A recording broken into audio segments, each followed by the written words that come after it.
Bonjour à tous, j'espère que vous allez excellemment bien. Aujourd'hui, on se retrouve pour faire le débrief de cette 20e étape du Tour d'Italie. C'était le moment de vérité sur ce Giro, le moment où on allait savoir qui allait enfin remporter cette 106e édition du Tour d'Italie. Il s'était pas passé énormément de choses jusqu'à maintenant. Et ce contre-la-montre a très bien rempli son rôle avec du suspense, du spectacle, une ambiance exceptionnelle du cyclisme comme on aime. N'hésitez pas à vous abonner à la chaîne, à réagir dans les commentaires, à mettre un pouce bleu, à partager la vidéo sur les réseaux sociaux, notamment auprès de vos proches. Si vous pensez que ça peut les intéresser, dans les commentaires, n'hésitez pas à me dire qui vous a plu, qui vous a déçu aujourd'hui. Quand vous vous abonnez à la chaîne, vous pouvez rajouter la petite cloche, comme ça vous êtes au courant des dernières vidéos qui sortent sur la chaîne, notamment des vidéos cyclisme. Et puis vous pouvez, si vous avez les moyens que vous voulez soutenir la chaîne, faire un super thanks. EPS 2.0, ça c'est sur les plateformes de podcast. Et puis vous avez également le TikTok avec le débrief rapide de la course dans la demi-heure qui suit l'arrivée de l'étape. Bon, on regarde tout de suite le classement. Alors on va commencer par mon avis sur ce contre-la-montre. Moi, je décide de mettre un 19, un 18 sur 20 aujourd'hui. Pourquoi 18 sur 20 ? Parce qu'il y a eu du spectacle, parce qu'on a eu un reversement de situation, parce que j'ai pris beaucoup de plaisir à regarder cette étape.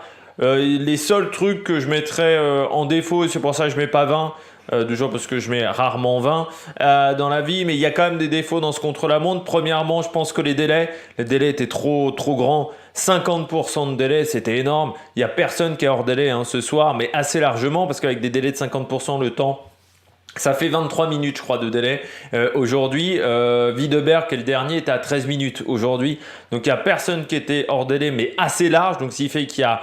sur la première vague et le tout début de la deuxième vague, on a vu quand même les trois quarts des coureurs ne pas le faire à fond. Même Desmarquis qui était dans la dernière vague, il a le temps de se balader avec un drapeau de sa région. Donc ça, c'est, un contre-la-montre, ça doit se faire un minimum à fond. Et pour moi, les délais de 30 ou 35% étaient suffisants. C'était aux coureurs. Après, là, il y a eu, les mecs, ils ont fait de la récup active, les trois quarts des coureurs. Donc ça, je trouve ça un peu triste. Il fallait juste regarder la dernière vague. Pour voir des coureurs qui vraiment s'intéressaient à la course. Autre chose, c'est que même si on a eu de l'ambiance, c'est dommage les sifflets envers Geraint Thomas de la part des Slovènes. J'aurais préféré que ça soit un petit peu plus fair play du côté des supporters slovènes. Et puis parfois, il y avait vraiment trop de monde sur le bord de la route. Et je pense qu'il aurait fallu mettre plus de zones sans spectateurs sur ce parcours parce qu'il y a des endroits où les coureurs pouvaient à peine passer. Et ça, c'est aussi problématique. On commence par le vainqueur, par le sondage. Alors, je vous avais posé la question hier soir, qui va gagner ce Giro 2023 ? Geraint Thomas, 62%. Primoz Roglic 25%, Almeida 4%, Caruso 0%, j'avais fait une petite blague avec Thibaut Pinot 9%.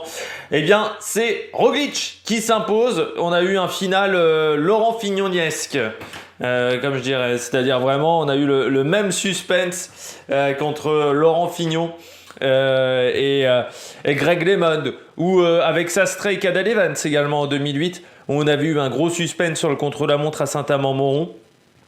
Vraiment, il y a eu un suspense de dingue dans le final de cette étape, où je pourrais même dire entre Jan Ullrich et Lance Armstrong sur le Tour de France 2003.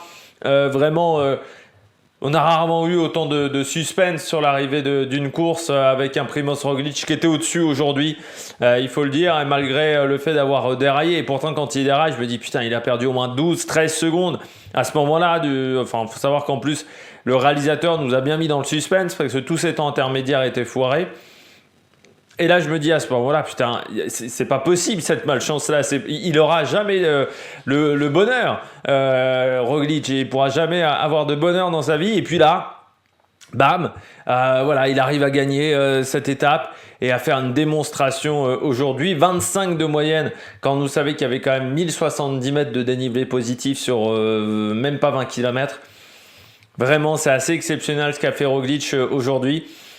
Il a été juste le plus costaud sur cette étape. Voilà, il y avait pas grand-chose à dire pour Primoz Roglic. c'était vraiment l'homme du jour, hein, le Slovène. Et puis avec vraiment Enfin, il était presque chez lui aujourd'hui avec ses coéquipiers qui regardaient la vidéo et même dès qu'ils se sont barrés. Mais c'est la magie du cyclisme, c'est-à-dire qu'on a toujours des rebondissements. Et puis j'avais dit, ça allait jouer à pas grand-chose. Et ça s'est joué à pas tant de choses que ça. Ça s'est joué peut-être au changement de casque de Geraint Thomas parce que je pense que ça, c'était une mauvaise idée.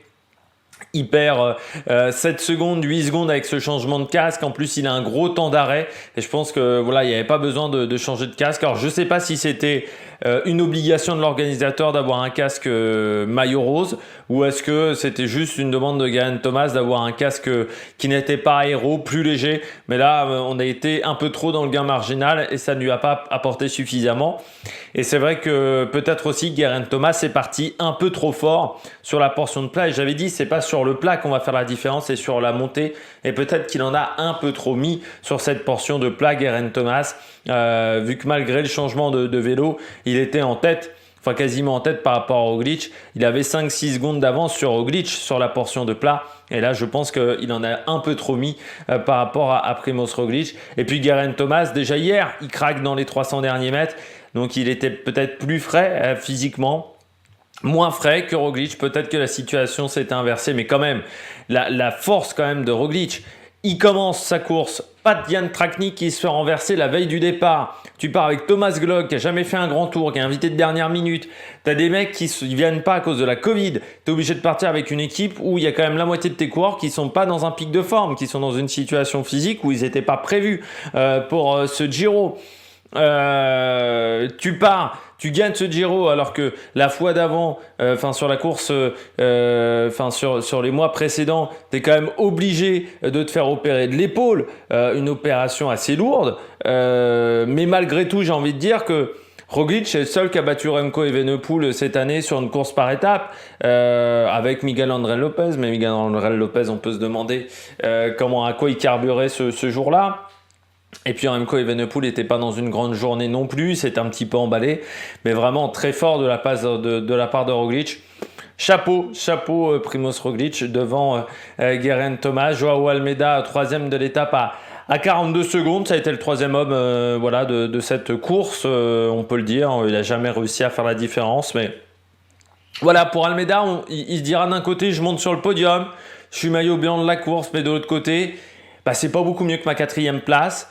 Je suis encore un peu loin des hommes de tête. J'ai encore des choses à travailler parce que je finis quand même à une minute. Il finit à 1,15 de Roglic. Il finit à 1 minute de Geraint Thomas. Donc voilà, il y a une petite déception quand même, je pense, du côté d'Almeida sur ce grand tour. 4e, Caruso. Homme de l'ombre, il nous a fait une course à la Kelderman, on ne l'a quasiment pas vu, mais comme Kemna, mais il a toujours été présent, il a toujours été géré en embuscade, il a bien géré ces 3 semaines de course. Et puis Caruso, c'est peut-être la dernière fois sur le Giro, parce qu'il n'est pas tout jeune, Damiano Caruso, là je regarde, il a encore une année de contrat, mais c'est vrai qu'il a 35 ans.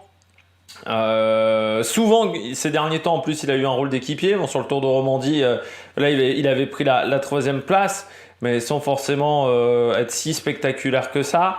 Puis là il va finir 4e de ce Giro après avoir fini 2e en 2021. C'est quand même un homme qui se bonifie avec le temps. Damiano Caruso qui est devenu leader sur le tard quand même chez Bahreïn, parce que chez BMC il avait plus le rôle d'équipier et voilà, ses meilleurs résultats il les a eu sur les dernières années de sa carrière.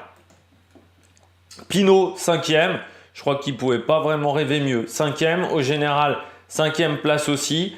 Il fait un super dernier contre la montre, vraiment il a fait vraiment le job.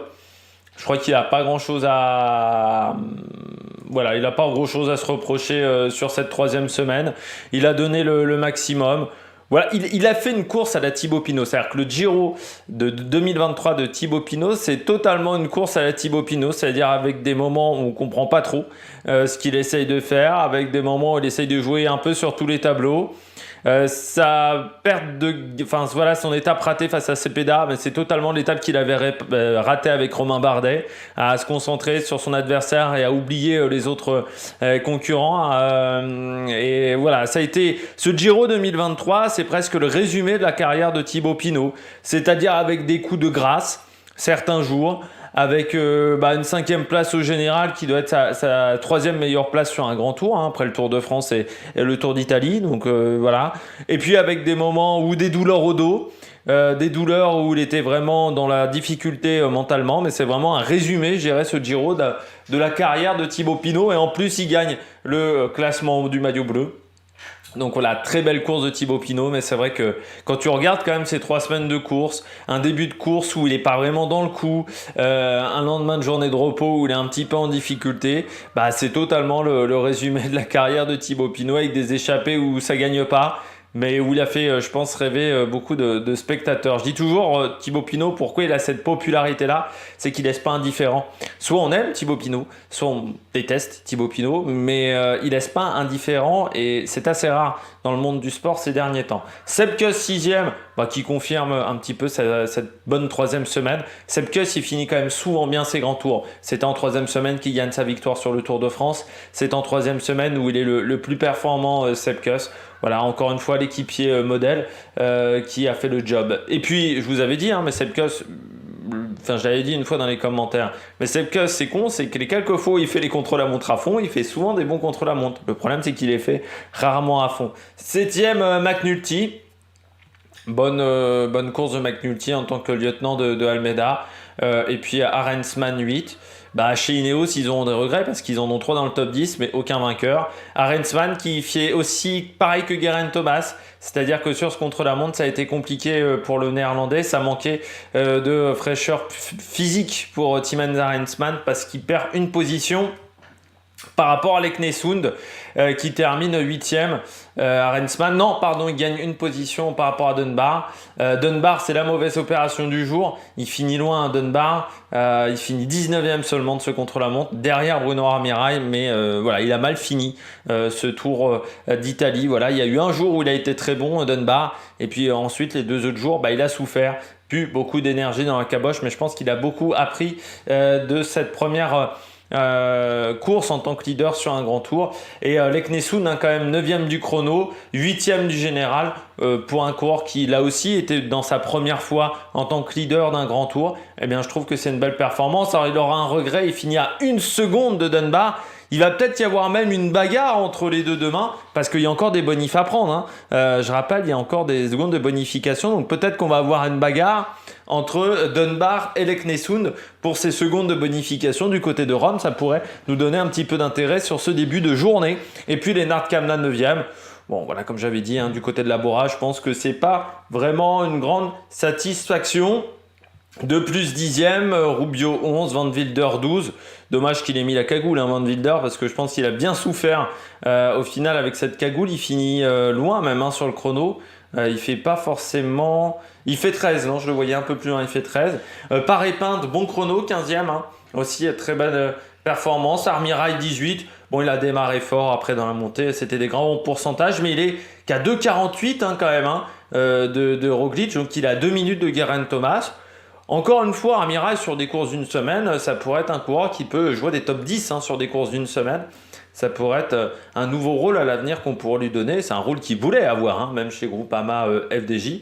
Et puis, moi, je vous le dis toujours, il me fait penser à Kirienka. On est totalement dans la performance qu'aurait pu faire un Kirienka. Je voulais noter également la 11e place de Riccitello. Qu'on a peu vu sur ce Giro, mais c'était son premier Giro à 21 ans. Riccitello 11e, qui pendant très longtemps était en tête de la deuxième vague. Voilà, je pense qu'il l'avait noté aussi, ce contre-la-montre et belle perf de la part de Mathieu. Riccitello, que dire après sur les... Voilà, donc au niveau du classement, Paré-Pinte 15, Armirail 16, Barguil 17, Zana 18, Jack Egg 19, mais qui a souffert, et Patrick Conrad 20e. Et puis, du côté du classement de la montagne, je ne l'ai pas encore. Vraiment, là, il est 18h24 pour vous dire à l'heure où j'enregistre. Mais voilà, ça a été une belle étape sur ce Giro. J'ai pris beaucoup de plaisir à regarder cette fin de Giro. Parmi les contre-performances, on pourrait noter Benelli, 4 minutes 02, il a fini difficilement ce Giro, beaucoup d'efforts et au bout d'un moment ça se paye un petit peu. Voilà, Derek Guy aussi, 4 minutes 16. Je crois que les jambes étaient lourdes pour le coureur canadien, pour le champion du Canada du contre-la-montre. Et puis on redescend un petit peu ce classement. Pas de grandes surprises dans les dernières places. Voilà, bon, Rudy Mollard 9-16, mais il jouait pas grand-chose. Voilà, beaucoup de coureurs ne jouaient pas grand-chose sur cette fin de course. Et donc, on rappelle, les délais ça devait être d'un gros quart d'heure, les délais. Aujourd'hui, c'était 50%, donc c'était énorme. Et tout le monde est rentré dans les délais aujourd'hui de cette étape. Bon, je crois qu'on a tout dit sur cette journée. N'hésitez pas à vous abonner à la chaîne, à réagir dans les commentaires, à mettre un pouce bleu. Et puis nous, on se retrouve pour de nouvelles aventures sur l'Amérique Production. Ciao, ciao!